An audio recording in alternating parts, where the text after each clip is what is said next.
So let's wait for them to start. We have today two subject to cover. One is force major, then we will go for a termination. So some of you send me the assignment, including some of you even done the termination assignment as well. Very good, and you are a little bit ahead. And others still I didn't receive. So yes, you have to do it as soon as possible. As long as you do this assignment, the quality of your learning will increase. As long as you don't do any assignment, okay, you will be not going to have more changes in your quality. So that is different.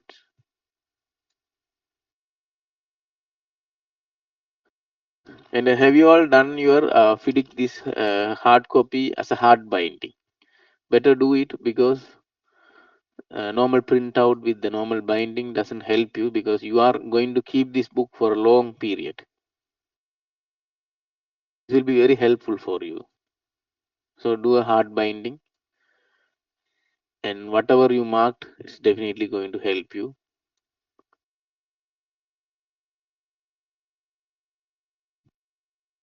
And one more important things I am going to tell you for RICS candidate, and the people are going to come for future RICS classes.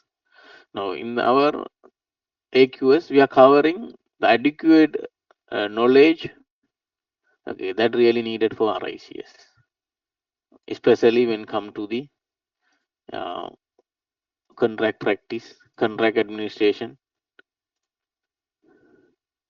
and procurement tendering. You don't need to study separately. Okay, there's a one.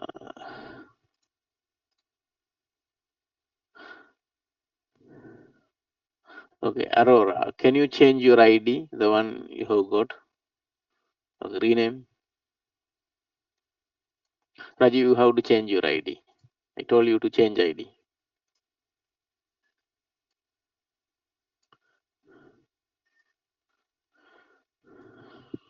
Okay,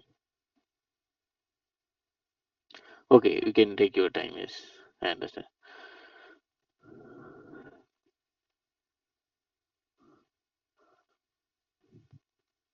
So, the learning of the procurement tendering is a very vast subject.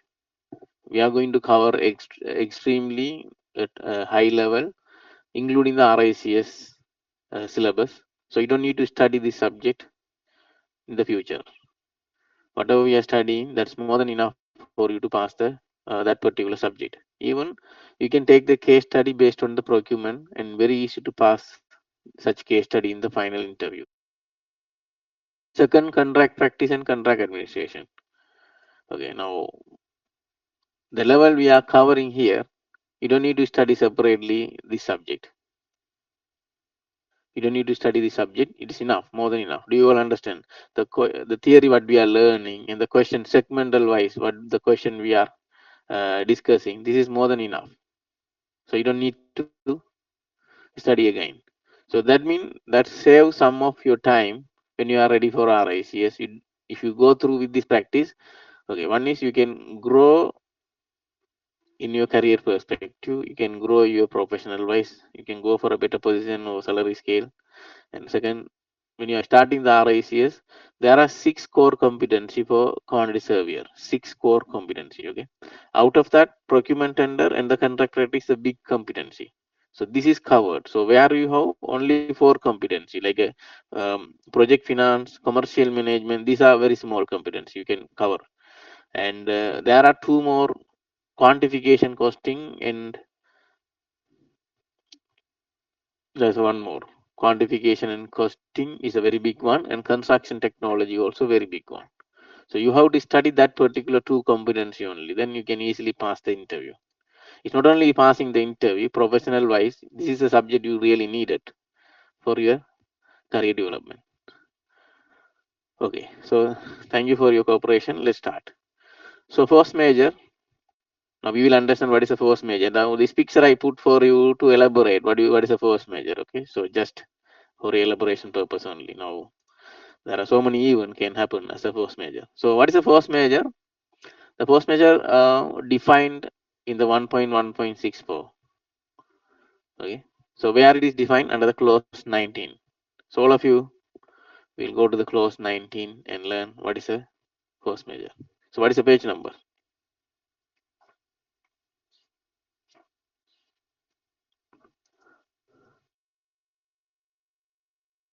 Okay, good.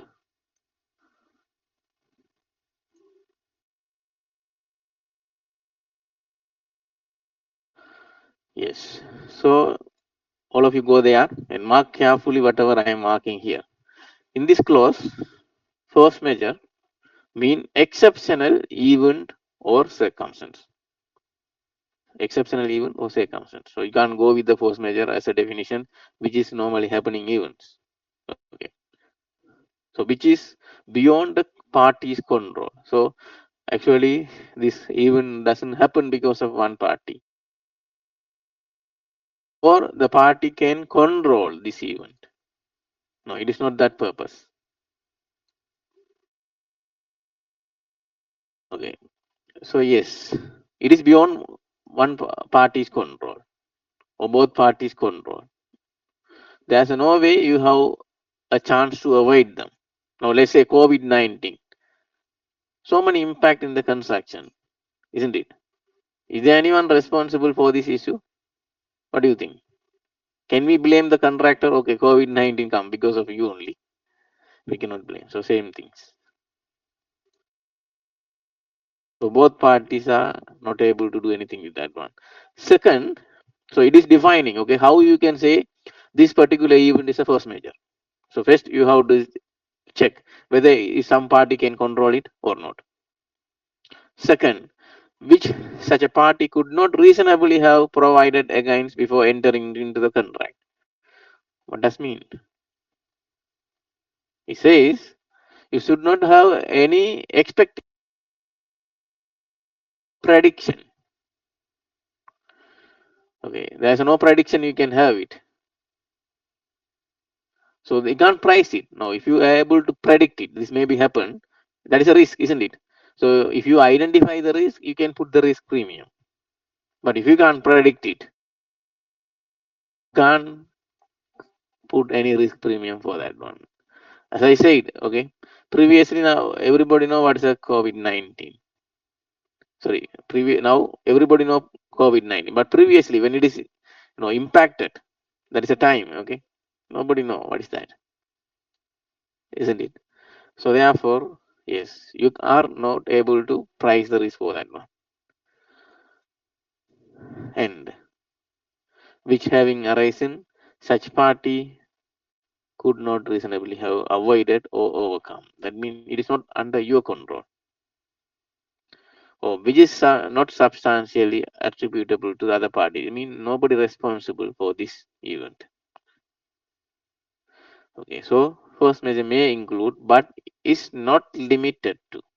It says it doesn't say, okay, I'm going to give you the what is force measure, and you have to limit with this only. It doesn't say. Force measure may include, but is not limited to. That is the meaning of that. Exceptional event or events or circumstances of the kind listed below, so long as condition A to D above are satisfied. So you have to satisfy this A to D. So whatever it is satisfied, okay, that's fine. So look at this 1, 2, 3, 4 under the 19.1. Is there anyone you can find the COVID-19? Is there anyone can find COVID-19? No. Anyone natural disaster is there? Are you able to find the natural disaster? Check. Number five. Point Number number five. 5. Correct.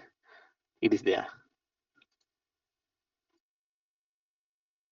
So, yes, it is said very clearly these are the force major, but it is not limited to. So, they are here war, rebellion, riot, okay, munition of war, or natural, Okay, disaster.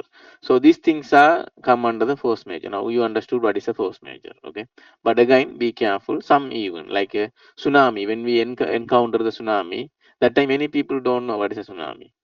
When we encounter the COVID-19, many people don't know what is that. Now likewise in the future there are so many problem can arise in the industry or in the country wise, national wise. So even that is not mentioned here. If it is satisfied this ABCD, that's what it says. If it is satisfied the ABCD, then that should be considered as a force major. So why I'm telling this one, when the COVID-19 hit, when you are encountering the force major, there are some relief for a both party that is available in the contract. Okay, we are going to see what kind of relief. But both parties should agree that is a force major, isn't it? So there was an argument about the COVID-19. Is it a force major or not? But finally, how they concluded? Do you know about that? They finally conclude as a force major because the FIDIC very clearly says. Yes. So now I don't want to read them. Now let's go to the practice. Could you please prepare table for each point discussed under the subclause 9.1 D 1 to 4? So it is all about, can you please prepare the table for each point described under subclause? This can be done either through an appropriate written description, a picture, or any other suitable means. Do you understand this question?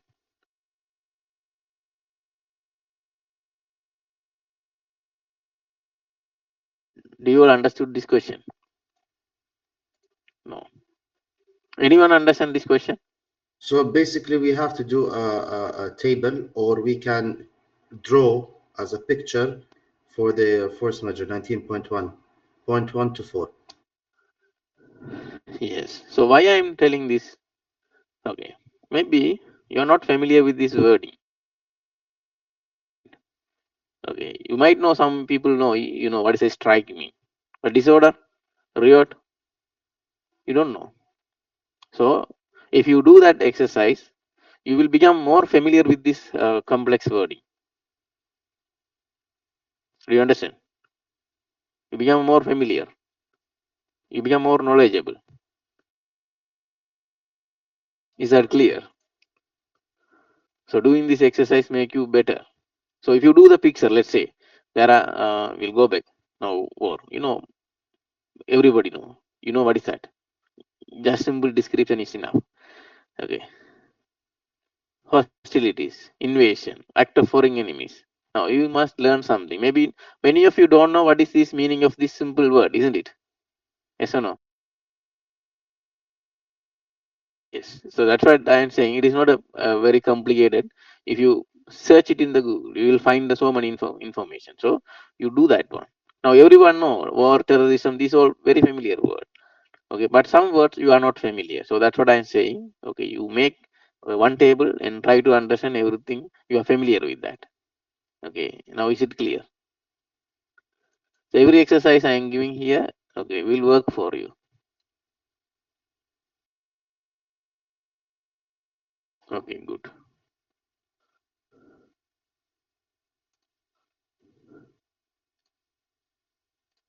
Okay.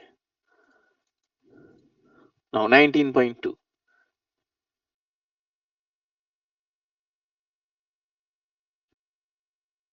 Notice of force major. Okay, if a party is or will be prevented from performing any of its obligation under the contract by force major. Now obligation mean you have so many obligation under the contract, right? Timely completion, quality, all the thing you have to do. So if you have done my first exercise, I told you when I start the first lesson, search through the FIDIC, try to find out contractor obligation and the employer obligation and the engineer obligation. Ultimately, engineer obligation is a contractor, sorry, employer obligation only. If you done, you know how many responsibility they have. Okay, so any party sales, that mean any obligation because of the force majeure. They are unable to do something. Okay, so they prevented from performing any of its obligation under the contract by force majeure. Then it shall give notice. Okay, then it shall give notice to other party of the event or circumstances constituting the force majeure. Okay, so here is a one relief here, and shall specify the obligation and the performance of which is or will be prevented. Now there are two kind of notice you can send. One is, okay, it is already prevented or it's going to be prevented, okay, because of this force majeure. We are going to give what are the obligation going to be prevented or prevented already. The notice shall be given within 14 days or after party become aware. So you have to be very careful with the word. The party become aware. So once you become aware, within 14 days you have to give the notice. Or should have become aware. Now let's say, what is the should have become aware? When the COVID-19, okay, first time hit the all the countries here, probably within a week everybody know there's a one new virus, you know, everywhere spreading. Yes or no? At least you got to know. So what is that? Party become aware. Now this notice given after let's say 14 days. Contractor say no, I don't know. Now that is the meaning of should have become aware. You can't say I don't know. You must be become aware because everybody know this. That is the meaning of that. So let's say the contractor didn't give the notice timely. After some time, the COVID happening, but he didn't give the notice. There's a claims delays. Now that time he is coming to do. According to 19.2, that notice became null and void because you didn't obey the notice provision under 19.2. But according to the Sharia law, no, you are still right because fact is fact. But better practice now, if you encounter any problem, if you satisfied with the 19.1 A, B, C, D, all the things, then give the notice. Okay, so of the relevant event or circumstance constituting the force majeure. So you understood all the responsibility here. Okay. So the party shall, having given notice, be excused performance of such obligation for so long as the force majeure prevent is from performing them. Do you understand now? There's a relief. So there's a relief given because of this situation. So if you are impacted by the force majeure, now a monkey box, a new virus introduced, right? Yes, possible. If that area impacted, you can talk about that. So now here you see there's a small relief for you. They can't argue with the delay or non-performance. So notwithstanding any other provision of this clause, force majeure shall not apply to obligation of either party to make a payment to other party under the contract. Okay, so it's very clearly say don't play with the payment, right? If any payment do you have to. So duty to minimize delay. Now let's say any delay happening in the contract, not only the force majeure, not only the force majeure, any reason, any delay happen. There are so many other reason will be okay causing the delay to the project. One is the one force majeure. Can you talk about different delay events? Sometimes the employee come and say, no, stop the work from the site. They'll come and say, don't do this work now. Stop. We have to do something else. Not variation. Suspension, yes. Okay, suspension also a little bit relief. There are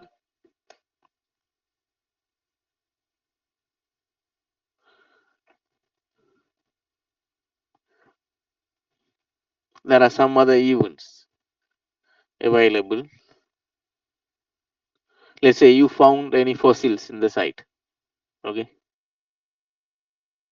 Okay. You have to stop the work, no?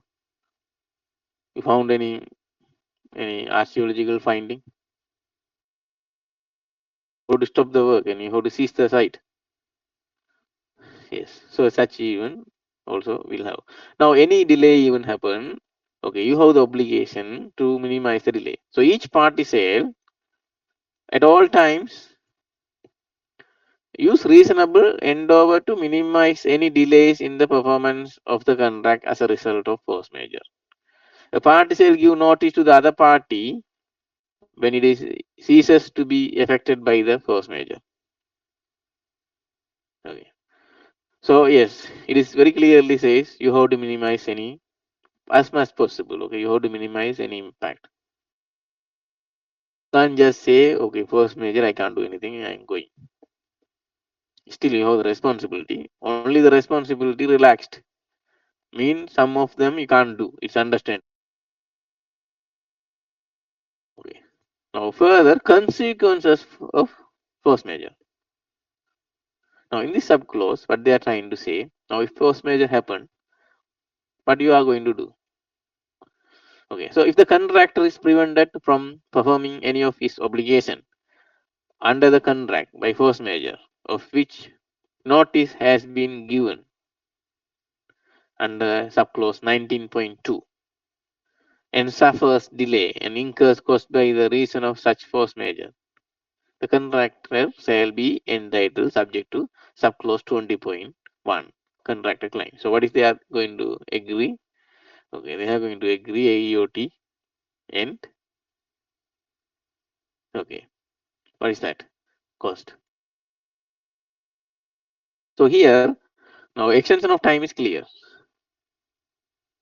If the event or circumstance, if the kind of described in paragraph 1 to 4 of subclause 19.1, and in the case of subparagraph 2 to 4 occurs in the country, payment of any such cost. So it says simply cost. You have to pay the cost. Okay. So notice engineer shall proceed in accordance with the determination. So any subclause you see time and cost or the A and B come like extension of time, cost plus profit. The next paragraph will be determination. Okay. You can notice that one. Randomly if you check, you will find always after this okay such subclause come. This if you found this kind of subclause, the next one will be 3.5 engineer determination. Now be careful. The engineer determination is very dangerous one. Why? If the determination challenge, what will happen?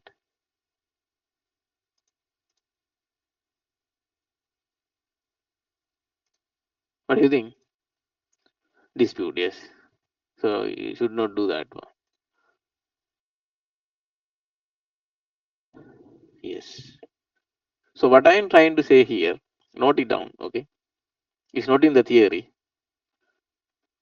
Now the business relationship is very important, right? Yes or no?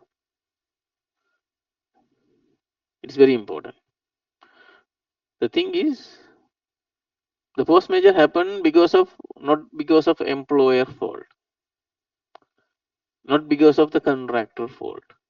Okay, this provision given, okay, you can claim the extension of time, that is fair. But the cost, now cost, if you talk about the cost, okay, what cost we are going to cover? Going to cover the cost of staffs, preliminaries. Is it? You should have a mentality when you are going for this kind of claim under the 19, okay, under the subclause 19. Try to reduce the cost as much as possible. If you found the staffs are no need at side, okay, send them off because the client also losing the money. He is also paying the money to the consultant. You are also requesting money to pay for his losses. Okay, it is not because of his fault. So try to be fair. Yeah, try to be fair. Okay, don't go through the book. You have to always be a okay, good business relationship. You have to be a very good relationship with your business partners. So therefore, okay, this sub clause, don't be harsh with the client, even though that provision is given. Other way around, employer can argue, right? It is not because of me, then why should I pay the cost? Do you understand what I am saying here? It's very clearly say it is not because of both party. So you have to clearly, when you are making the claims, should keep in mind, be reasonable. So not the point under the 19.4. Try to minimize the claims to help the client. Okay, put the note. Otherwise, you will follow the same practice. Not ex gratia claim. It is not ex gratia claim. Ex gratia claim is different.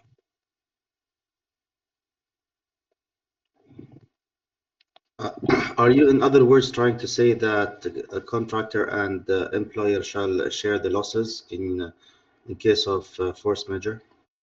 Better, no? Both party losing, and not because of any of them.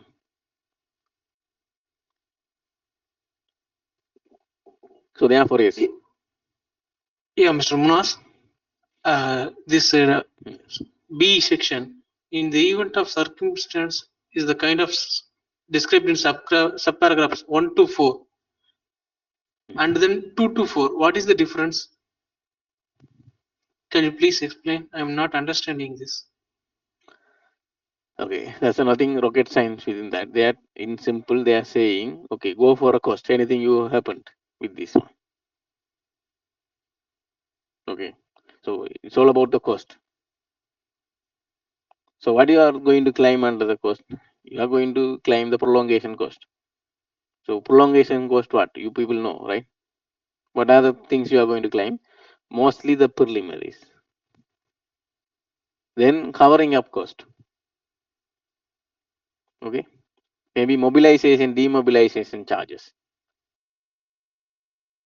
Because sometimes what you do, if you don't want to keep the staffs at site, you want to demobilize them from the site. As low as soon as possible you have to do, because paying them is waste of money for you and the client. Now somebody asked what is a ex gratia claim, right? Ex gratia claim is the claim different. What is that? Let's say the contractor did some own fault. There's a fault by the contractor, and it's a pure loss. Contractually, he doesn't have the right to claim. If you go and claim contractually, okay, he can't win it. So he is begging from the employer, please help me. Okay, that is called ex gratia. I am not talking about the ex gratia. I'm talking here, contractor must help the employer this time because both are okay impacted. So what I'm saying, extension of time is okay that they can give, but the cost you have to minimize. Okay, yeah. So here not a claim, nobody going to ask the claim. But I'm saying when you are preparing the cost in your claim, you try to minimize the cost. You're not going to raise the claim, or employer not going to raise the claim again on you. You try to help them, and you have to inform them what you are trying to do. So it is going to reinforce your business relationship. Okay, which is nothing in our book mentioned. Okay, 19.5, force major affecting subcontractor. Now you have to understand the subclause. Okay, it's a big question mark in the subclause. If any subcontractor is entitled under any contract or agreement relating to the work to relieve from force majeure on terms additional to or broader than the specified in this clause. Such additional or broader force majeure even or circumstance shall not excuse the contractor's non-performance or entitle him to relief under this clause.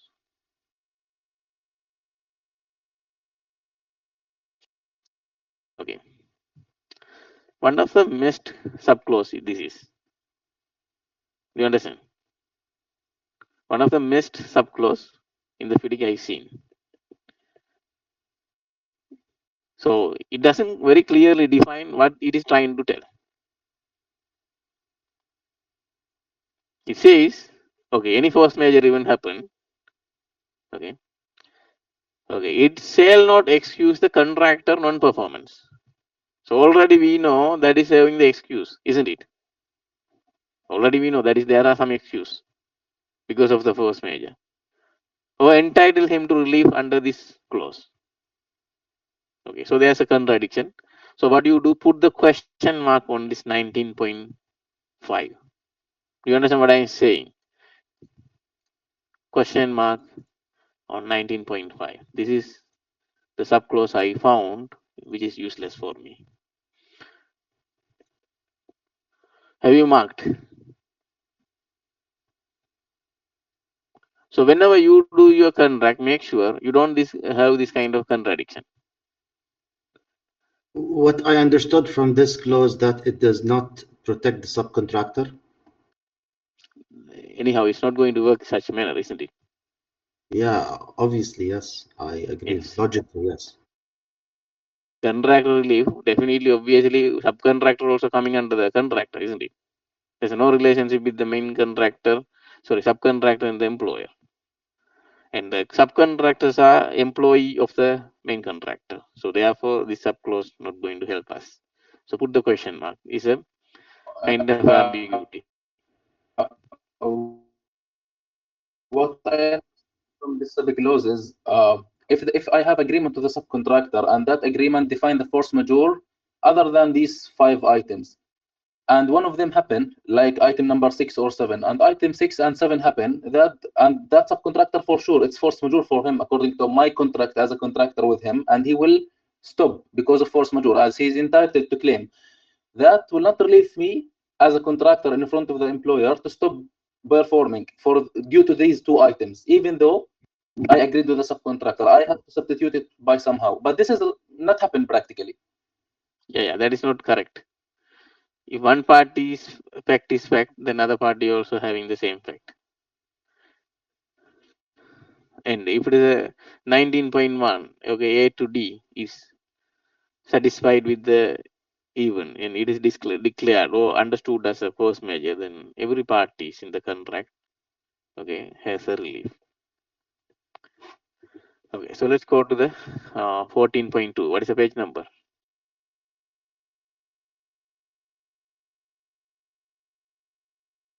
51. Okay, good. All of you go to the 14.2. After you learn this training, what I am expecting from you, the important news, the good news, what I want, either you went for a salary hike or you got promoted the same company. Do you understand what I'm saying? Because whatever you are, that's fine. Now, after this training, you are not the same what you were before. You know contractually everything. If you know very well contract, okay, then you can work as a claims expert or claim consultant or contracts manager or contract administrator. These are a high-end profession. And if you know how to analyze the subclauses very deeply, you don't need to work for a less salary. You are the one deciding your salary factor. Let's say where you are putting, there only you are putting your value, right? So if your value not valued at the same location, change the location. Okay, so here 14.2.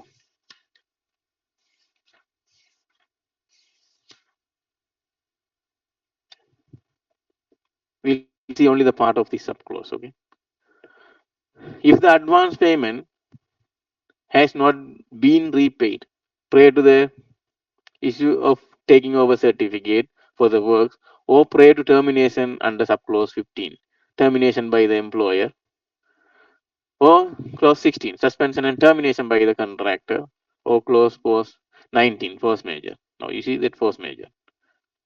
The whole of the balance, then outstanding sale immediately become due and payable by the contractor to the employer. Just be mindful if the force majeure happen, if there any advance payment, okay, if there any advance payment pending, you have to pay immediately. That is one of the obligation of the contractor. Okay, and remember we discussed about the subclause under the 14.2 the subclause under the bonds and the payment also we will discuss. I hope you all remember advance payment bond. Okay, anyway, it will repeat again under the payment. So some subclauses we will touch multiple times. So do you note at this point? Yes. If force majeure happen, the advance payment is one of the obligation. Contractor must pay immediately. Somebody asking in the interview, most of the people they don't notice this kind of the minute things. Okay. So if you know everything very deeply about the contract and your way of administering the contract is much better and not comparable.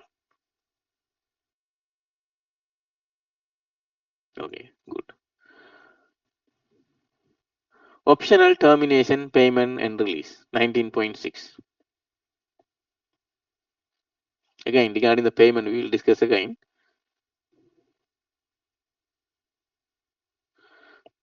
Yes. So again, after 19.6, we will go. If the execution of substantially all the works in progress is prevented for a continuous period of 84 days. Okay, so FDIC says 84 days. You can write maybe different days. So if the execution of substantially all the work in progress is prevented for a continuous period of 84 days by reason of force majeure, of which notice has been given under the 19.2, or for multiple period of okay period which total more than 140 days. What is the 140 days says? Okay, continuously 84 days, or let's say 3 month delay, now work started. Another 2 month delay, again work started. Again delay. So this kind of things go more than 140 days due to the same notified force majeure, then either party may give to the other party a notice of termination of the contract. In this event, termination shall take effect 7 days after the notice is given and the contractor shall proceed in accordance with the subclause 16.3, cessation of work and removal of the contractor okay, equipment. Okay. Again, regarding these payments, we will come and discuss under the payment lecture series. For time being, what I want to know, you want to connect with the all force majeures related subclauses. So here it says you can go for a termination under provision of this force majeure. Condition apply either 84 days continuously or maybe interrupted delay for 140 days. So upon such termination, the engineer shall determine the value of work done and issue a payment certificate, which shall include okay, the amount payable for any works and cost of the plant material ordered for a work. Okay, that means either material on site or off site, you have to pay all of them. Then any other cost. Okay, any other cost mean what? Or liability. What do you mean by that?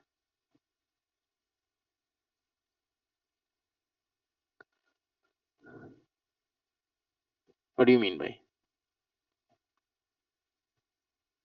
No. Okay, note down. Yeah, mark it, highlight it. Okay, highlight this word and put the note claim. There may be a claim. Okay, so any other cost. highlighted, that is any other cost mean is a claim. They're talking about the claim. Because termination, right? Termination mean what? You are going to submit the final account, isn't it? So you are going to submit the final account. So if you go back to the 19.6, it talk the value of the work done. Okay, and issue the payment certificate. So the amount payable for any work carried out. So it's as per the contract scope. Whatever the work done, you will get payment. Second, the material on site or off site. Whatever the material you ordered and delivered, or whatever the material already ordered, not delivered, but it's on the way. You have to claim them. Okay. Then any other cost mean claim. Then the cost of the removal of temporary works. So again, you have to clear the site. And cost of repatriation. That means you have to send back the people. Okay. So all the people demobilized from the site. So that cost. So it says very clearly cost. Yeah. Give me a second. It says very clearly all about the cost. It doesn't say profit. Have you noticed that one?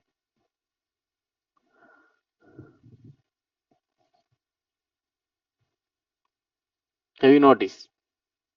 Sometimes it says profit. Am I audible to all of you? Yes, you are audible. Okay, good. So, see here they mention any other cost, or the cost. It says not profit means you don't entertain misfortunate situation. No? You claim only the cost you really incurred. Don't put the profit here.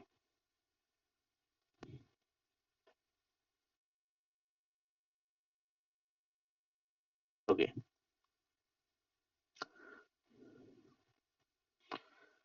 So, yeah, many of you work as a claim consultant here. How many? Any of you? Okay, Ruby. Anyone else? It's also me. I got as a client. So Okay. So I will tell you many of the claims. Okay. If you succeed the claim, it's not a real success.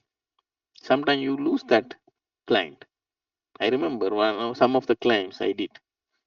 I made some millions to the client I work for, but ultimately that client lose the business from the employer. So when you are raising any claims, be sensible. Okay, be sensible because you have to have the mindset that you have to continue. You have to have the continuity with the same client. So make it very very diplomatic, and in a way they are not going to see as a very difficult person to handle. So once the client don't like you, then they will not come. So winning the millions of client is not worthy losing the billions of okay project. Okay, am I clear? Sound yes, is it's audible. Okay. So yes, you must have the good knowledge about the clients, but you should know how to apply also. Excuse me. Okay. Yes. So I have a small doubt. So for the work carried Okay. out and Hmm. the other clients, he has to pay the profit, right? Because it's already done.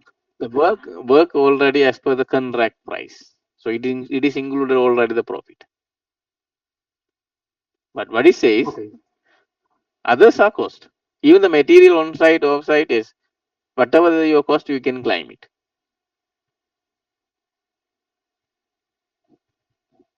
Okay. Okay, sir. On that overhead and profit, no, or Uh, variance to let's go handle back. that Okay. and See here, the A. Anyhow, we will discuss under the payment. But under the A, see here, amount for any work you done under the contract scope. That definitely have the overhead and profit, right? So you are going to get it. There's no question on that one. That's already agreed and you will make it. Okay, when come to this one, cost of, don't add the profit and overhead here. Actual cost you can claim. Okay, now let's say cost of plant material ordered for the work which have been delivered to the contractor, or which the contractor is liable to accept the delivery, mean on the way. So that cost you can claim. It doesn't say the profit and overhead. Same way, okay, the cost or liability, that is claim actually. Any claim you can go for actual cost.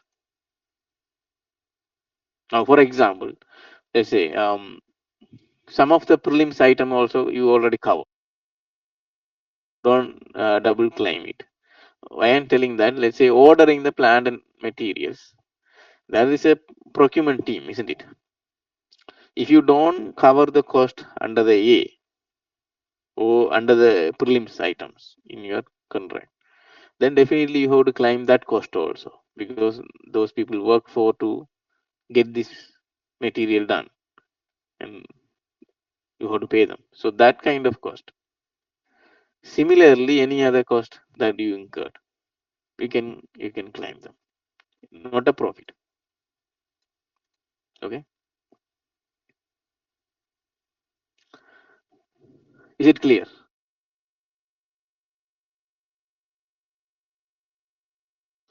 Okay, release from the performance under the law,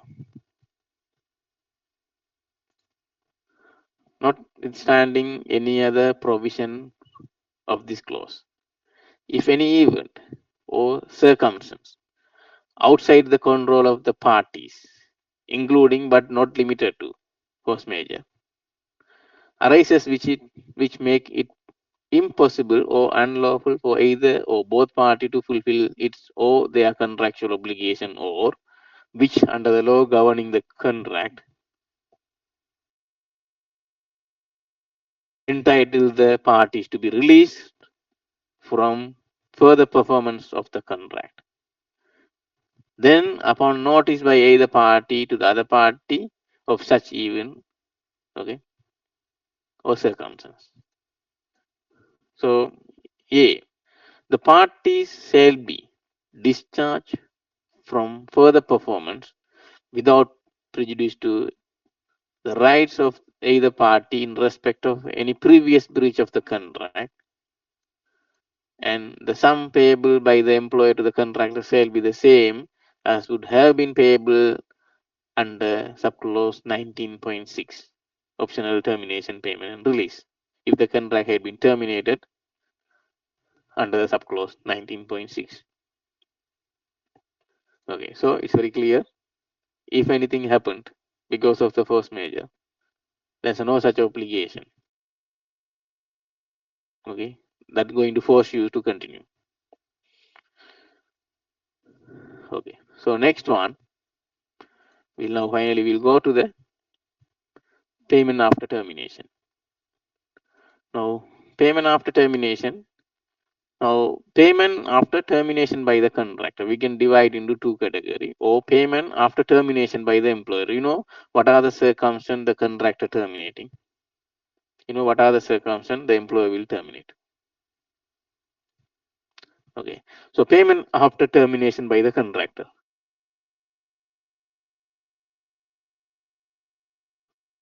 All of you go to the 16.4.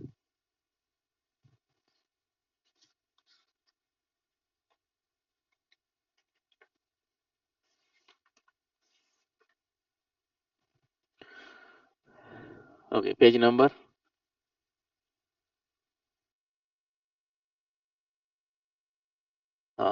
There was a question I missed. What if the material offsites are not in accordance with the material specification? Look, whatever the project related material only you are going to pay them. Okay, if it is not fitting for the purpose, you don't need to pay. So that's very simple.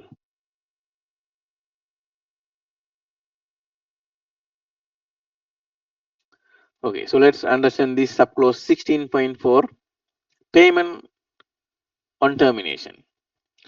So after notice of termination under subclause 16.2, termination by the contractor has taken effect, the employer shall promptly return the performance security, pay the contractor in accordance with the subclause 19.6, and pay the contractor the amount of any loss of profit or other loss or damage. What do you mean by that? Other loss or damage. What do you mean by that? Highlight this. Claims. Claims.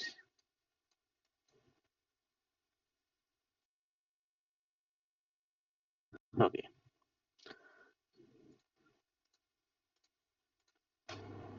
Variations. Not a variation. Claims. Because when termination happen, there's no point of talking about the variation, isn't it? Maybe if you are talking about the variation, okay, then that will cover under the 19.6a.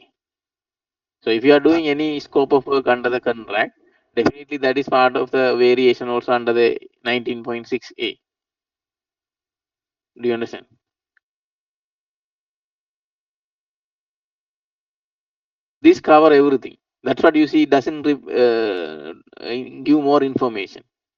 So 19.6 say very clearly, you pay the work done, you pay the material on site and off site, okay, pay the demobilization cost, everything. So that cover plus, and there are also it says about the clients, and here also it talk about the client. Pay the contractor the amount of any loss of profit or other loss or damage sustained by the contractor as a result of this termination. Okay, now the important point, any loss of profit. Do you know what is that?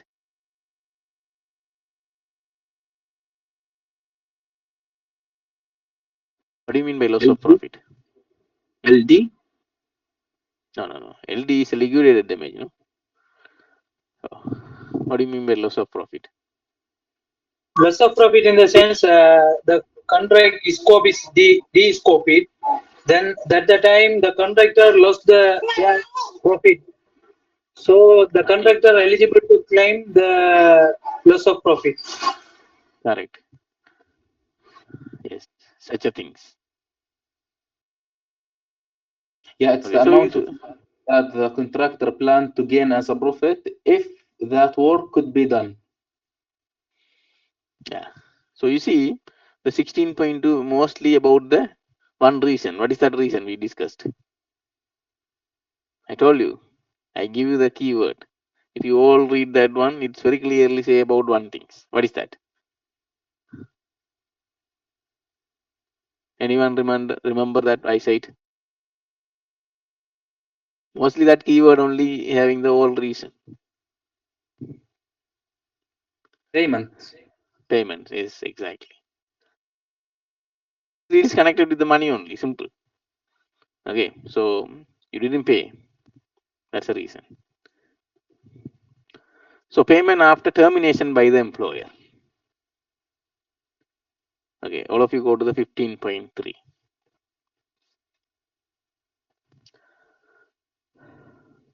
As soon as practicable.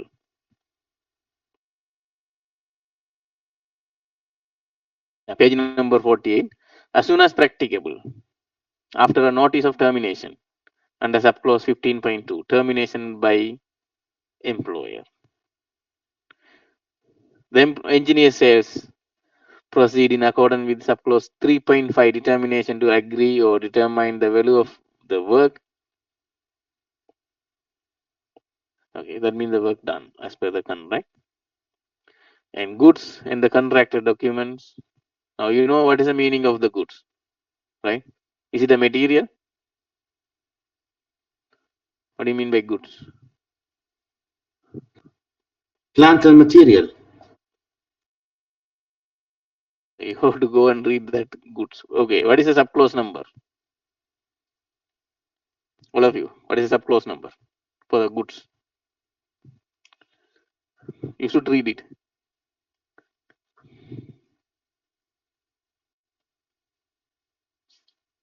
Where it is? Okay, page number 4. 1.1.5.2 goods means the contractor equipment. It is also contractor equipment is a capital letter, so it defined below. What is a contractor equipment? Under 1.1.51. Okay. Materials defined 1.1.5.3. Plant, okay, it defined under the 1.1.5.5. And temporary works, so you have to understand that it's all. So it's a simple word, cover a lot of things in the contractor documents.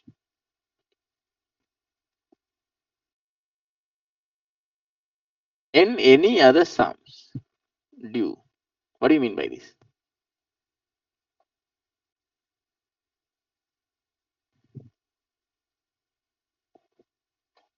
What do you mean by that? Once again, variations. Variations, value Approved of the work. variations. It's come under the value of the work done. Okay.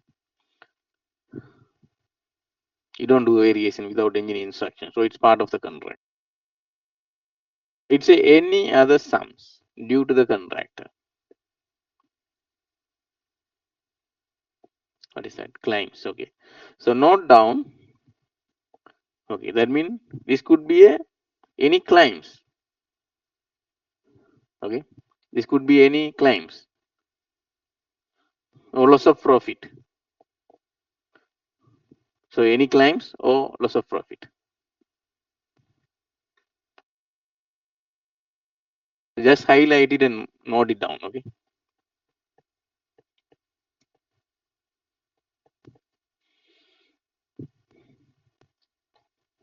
Okay. Done. Have you marked?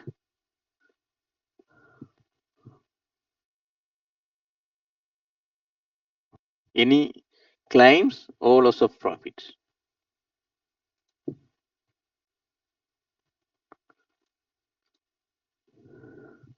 Okay. 15.4 payment after termination.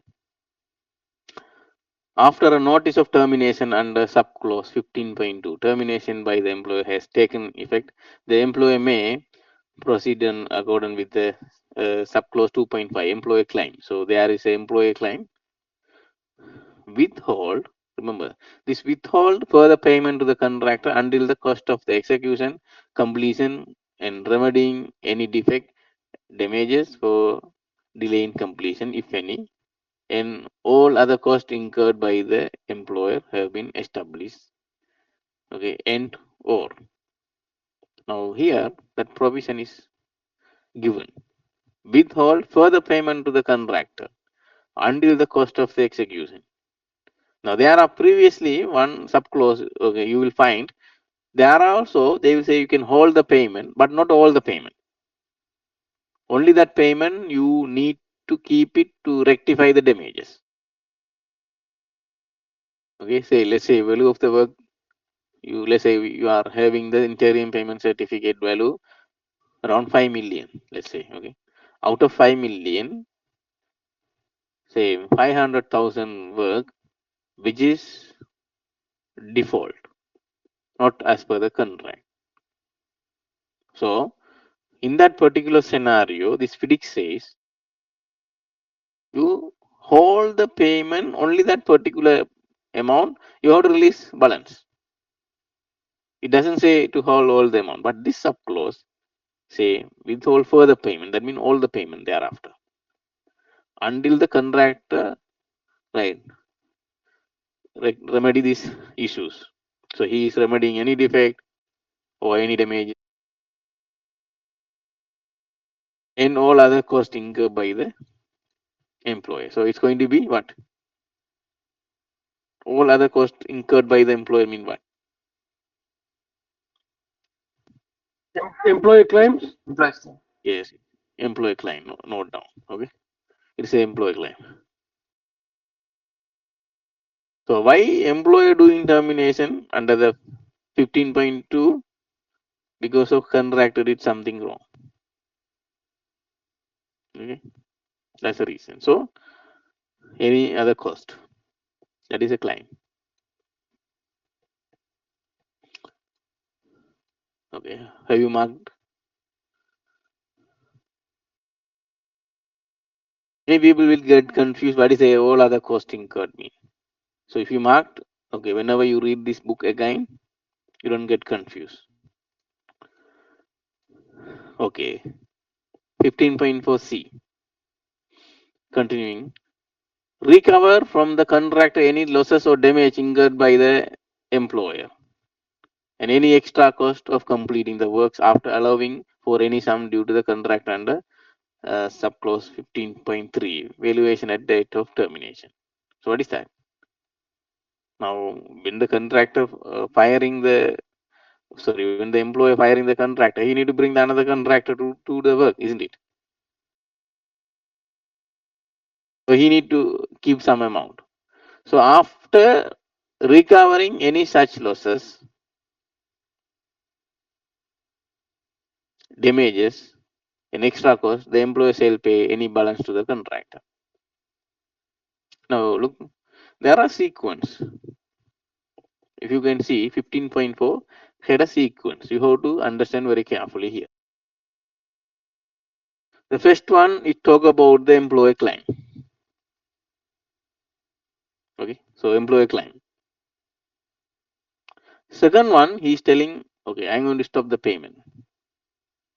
Condition supply. What is that condition apply? Say the 15.2 had some reason.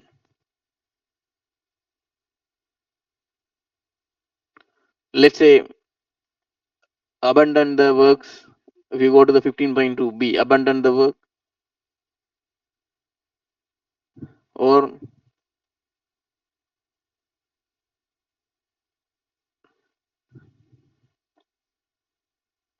if you go to the C, 15.2c, without reasonable excuse, fail to comply with the notice 2, okay. Subclause 7.5, rejection, or subclause 7.6, remedial work within 28 days after receiving such a subclauses, okay. In that scenario only, you can talk about this B. Otherwise, you don't have a chance to, okay, do this B in your project. If anything, because of the damage rectification only, yes, you can go for a B. Otherwise, you have to release the payment. If anything that apply, then you have a right to hold the payment. Okay. So now third one is happening after some time. Now you give time for him to do the works. You hold the payment. He must do that one. He didn't do. Let's say he didn't finish the work. He didn't rectify the damage. Now recover from the contractor any losses or damages incurred by the employer and any extra cost of completing the works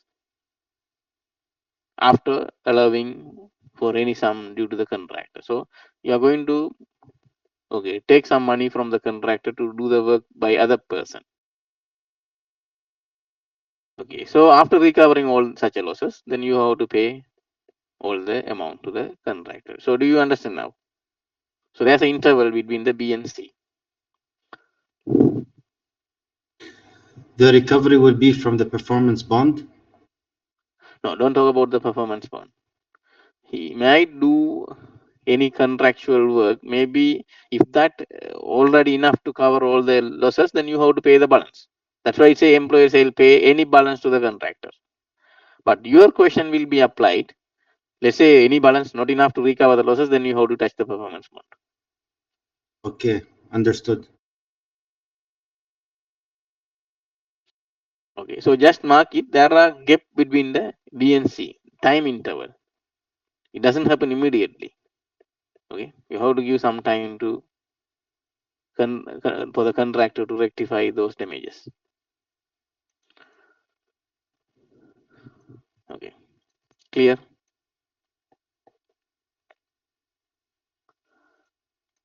Okay, with that, we're done with the our suspension, termination, and force majeure. Okay, any questions?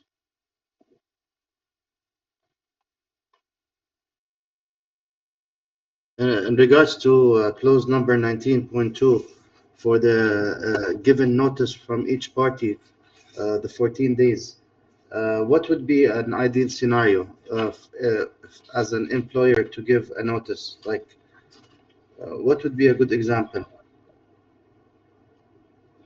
Yani, I Repeat the mean, question. Hmm. I didn't understand the question. clause number 19.2, notice of force majeure. It Hmm. says that the notice shall be given within 14 days after the party became aware or should Or have should become have aware. become aware. Yes. Yeah, what I'm trying to say is the contractor might give the notice, or the employer also can give a notice. Uh, uh, what is Any the party. ideal scenario? What is the exact? Can you please give me an example of or one scenario for giving this 14 days? Okay, it says if you are encountering the force majeure, let's say COVID-19 come, you can't continue with the project. Let's say, okay, or suddenly the country announced a war, so you can't continue with the project. So either one of the party, it can be a contractor or it can be an employer. Either And one of the party, whoever comes first will put the notice. it depends. Anyway, it's mutually understandable, and there is that is why, okay, termination by the contractor, we have the payment provision separately. Termination by the employer, we have the payment provision separately. But termination under the force majeure, we have the 19.6. It's not connected with the other two events. Do you understand? So either one party given, that payment provisions are same. So there's no problem. Okay, okay. You know, I can add if the client nominated a supplier to bring a material outboard and some force majeure happen, he could notify the contractor about that. You know, it can be done, but this is rarely because the contractor who is the one who is usually submitting the claims. It's not vice versa. This is a practical field. Employer claim also will happen because of the contractor But rarely. default. It happen. Let's say delay damages, kind of employer claim, isn't it? Yes, yes, it's part of it. Yes. Mr. Munas, what's the difference between force majeure and adverse climate condition? Okay. That should be satisfy the 19.1 ABCD, which is beyond party control, not predicted, okay, Mm. not provided within the contract, Mm. okay, not no one responsible. Now let's say adverse climatic condition. Mm. Let's say heavy rainfall for a 1 month, okay, in let's say in UAE. Yeah. So we had experience, isn't it, recently? Are you Yes, yes, in Dubai? yeah, recently, yes, but it was during this last Yes. 3 4 months we faced it. Yeah. It was entirely different, right? We never experienced such a things, isn't it? Yeah. We know Yeah. there's a rainfall and there's a flooding, but not this much. Yes. Okay. Yes. No, Now actually, that we is a thing. But got the sorry to interrupt, but the government, they have issued a notice or something that they said that there will be a they're expecting to have a very heavy rain. So contractors should and employers should take this into consideration.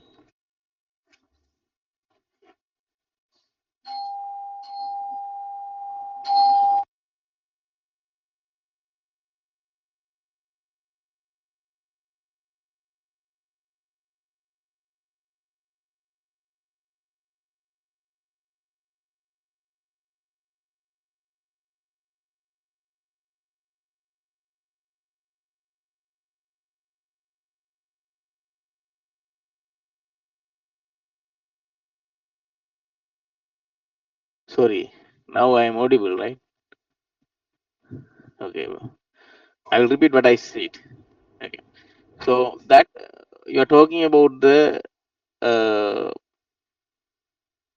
subclause B, okay, if you talk about the subclause B, okay, even though government announced the news in the news, okay, it's going to happen. That means, but already they are in a contract, isn't it? So they cannot price it right now because that's why it says the which such party could not reasonably have provided against before entering into the contract.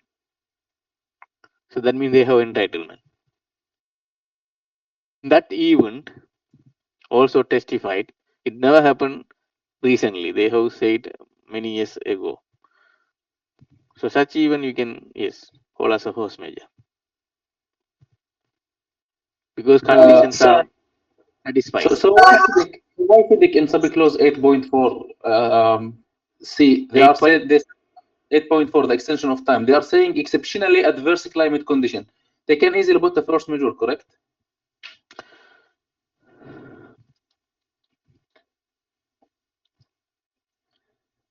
okay. They under the force major they have given separately extension of time, right? Yes, correct. Yes. That clearly said the cause of delay given under the 88.4b, okay, cause of delay given an entitlement to the extension of time under the subclause of these conditions. That means it's covered already, Yeah. okay. Yeah, it's covered. It's covered. But the But exceptionally what adverse they are climate telling here, exceptionally adverse climate conditions, okay, what they are saying, okay, you can't claim the cost, you have to only the time provision. exactly. So these recently this claim it were disputed. You know, once we claimed, we submitted a huge claims for many projects, and it was disputed that exceptionally adverse climate condition or force Same, majeure. You know, now same thing I was telling you under the 19. Okay, if the contractor claim is not reasonable, same way claiming against the employer also not reasonable, no. So you have to be gentle when come to the claim because both party not responsible for this. to be honest, at the end of the day, we in all Yeah. our projects, the claim was So only I time. We waive we all don't costs. see the we don't see the fairness, isn't it? Yeah, yeah, yeah. Because you know, if we claim this, we never get another project for sure. Yeah, it will be destroying our relationship. So we got the time, and that's it. Yeah, same way I was recommending on the 19. It should not be because both party losing. Yes. Mr. Anyway, Manas, just note it. does Yeah. this include the 19.4 B that for the COVID-19 is not claimable? Sorry, 19. 19.4 B, Okay. the subparagraph 5 is not included there. So the catastrophic or the natural catastrophe or COVID-19 is not included in this provision. No, what I'm saying. Okay, it's they are talking about the cost. Try to understand. They are talking about the cost. Whatever the cost you are incurred, you are able to claim. That's what they are saying. Okay. But when you go for a climatic condition, okay, that also similar to the force major, no? It's also testifying and agreeing with the ABCD under the 19.1. Correct. There's no provision given for the contractor to claim. Same way, under this force major also, there's no problem extension of time. But regarding the cost, which is not fair, because it is beyond both party control. So they must help each other. Other way around, now for exceptional climatic situation, okay, or condition happening, that also similar to the force major, isn't it?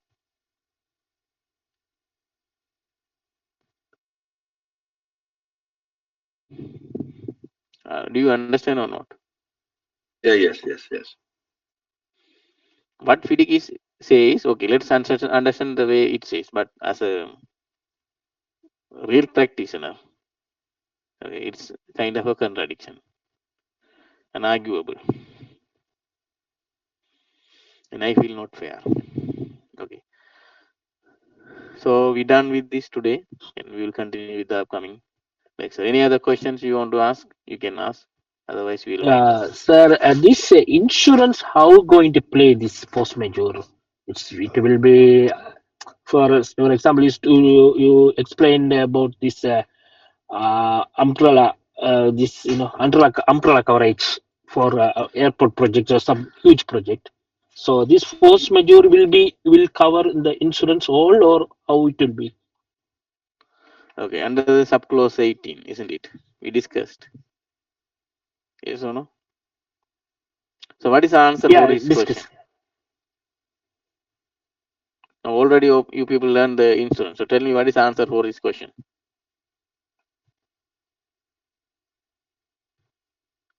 You repeat your question so everybody can listen.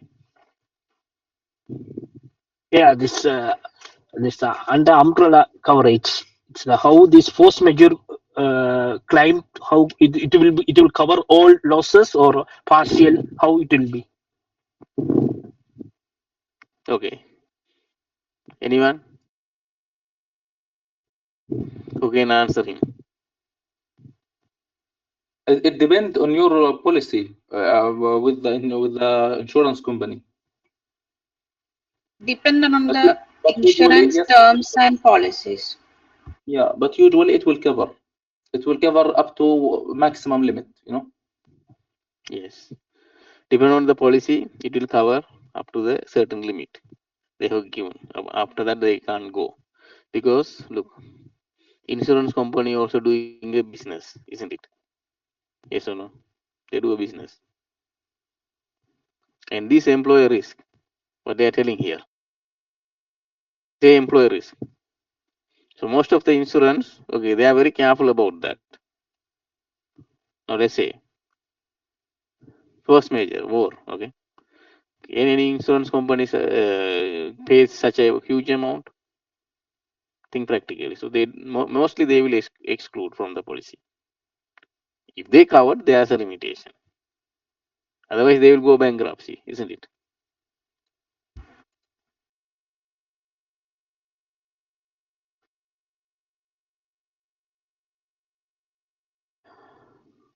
Okay. Employee will pay the insurance; it will be included. No, that is not the question.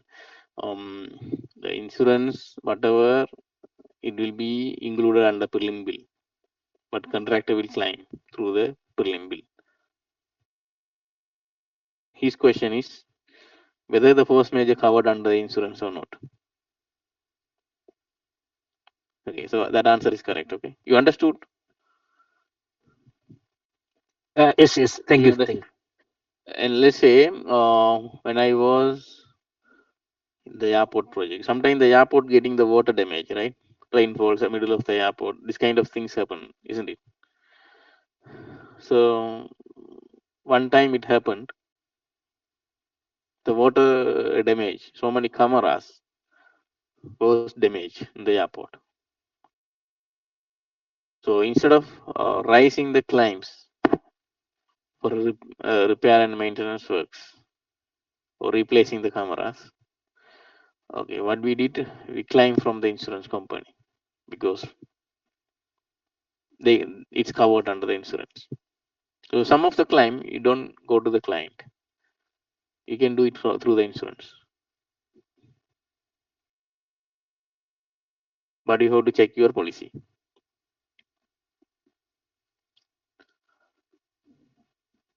Okay, hope all of you understand. So see you all with the next class.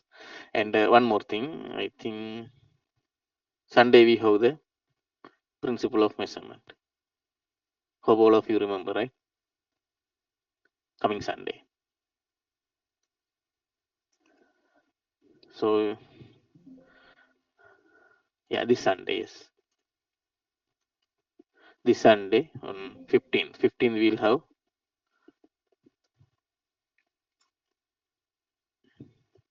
principle of measurement. Okay, so you don't miss that one. You all okay? You all agreed, no? So are you going to attend? Confirm me. Yes. Yes. It will be save your time. Is it from 8 to 10 as well? Yeah, same time. Okay. So basically, from now on, we're gonna have Sundays and Tuesdays. No. Two. Not all the things. Okay. Not all the Hmm. class. Oh, every month, 2 days on Sunday we will choose. Oh, like okay, me. okay, perfect. Okay, perfect. That's what we said. Okay, because you people requested not to put the classes in the beginning of the month or end of the month. So we choose this month 15 and 22. We'll finish these two subjects. So in your timetable, we can upgrade this already done. Likewise, we will keep on do pre-contracts. So maybe you can speed up the process. Okay then. So good night to everyone. See you all. Good night. Thank you very much.